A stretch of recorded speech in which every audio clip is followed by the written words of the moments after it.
ನಮಸ್ಕಾರ ಸ್ನೇಹಿತರೆ. ನೋಡಿ, ಈ ಥರ ವೈರಿಂಗ್ ದಯವಿಟ್ಟು ಯಾರು ಆಲ್ಟ್ರ್ ಮಾಡಿಸ್ಬಿಡಿ ಸ್ನೇಹಿತರೆ. ಅದು ಹೇಗಿದೆ ಕಂಪ್ನಿಯಿಂದ ಬಂದಿರೋ ದಯವಿಟ್ಟು ಹಾಗೆ ಇಟ್ಕೊಳ್ಳಿ. ಇಲ್ಲಾಂದರೆ ಏನಾಗುತ್ತೆ, ತುಂಬ ಪ್ರಾಬ್ಲಮ್ಗಳಾಯ್ತವೆ ಗಾಡಿಗಳು, ಸೆನ್ಸರ್ ಗಾಡಿ ಆಗಿರೋದ್ರಿಂದ.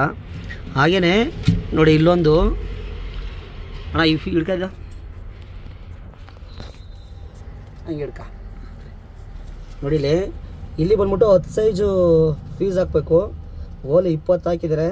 ಅದಾದಮೇಲೆ ಸಮೇತ ನೋಡಿ, ಈ ಫೀಸು ಏನು ಮಾಡಿಲ್ಲ.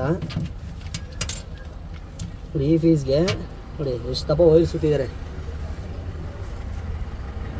ನೋಡಿ.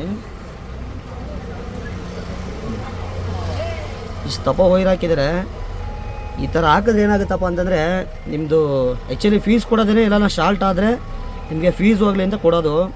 ನೀವು ಇಷ್ಟು ದಪ್ಪ ಸುತ್ತ ಹಾಕ್ಬಿಟ್ರೆ ವೈರಿಂಗೇ ಸುಟ್ಟೋಗುತ್ತೆ ಸ್ನೇಹಿತರೆ. ಇಲ್ಲ ಶಾರ್ಟ್ ಆದರೆ ಇಲ್ಲಿ ಫೀಸ್ ಹೋಗಲ್ಲ, ವೈರಿಂಗೇ ಸುಟ್ಟೋಗುತ್ತೆ. ಅದು ತುಂಬ ದಪ್ಪ ಹಾಕಿದ್ದಾರೆ. ಸಣ್ಣ ವೈರ್ ಹಾಕಿದ್ರೂ ಪರವಾಗಿಲ್ಲ. ಇದು ನೋಡಿ ಎಷ್ಟು ದಪ್ಪ ಸುತ್ತಿದ್ದಾರೆ ಅಂದರೆ, ಇಷ್ಟು ದಪ್ಪ ಹಾಕಿದ್ರೆ ಖಂಡಿತವಾಗ್ಲೂ ವೈರಿಂಗೆಲ್ಲ ಸುಟ್ಟೋಗುತ್ತೆ. ದಯವಿಟ್ಟು ಯಾರೂ ಫೀಸ್ಗಳಿಗೆ ಈ ಥರ ಹಾಕ್ಬೇಡಿ. ಒಂದು ಯಾವುದೋ ಫೀಸ್ ತೆಗೆದು ಹಾಕ್ಕೊಳ್ಳಿ.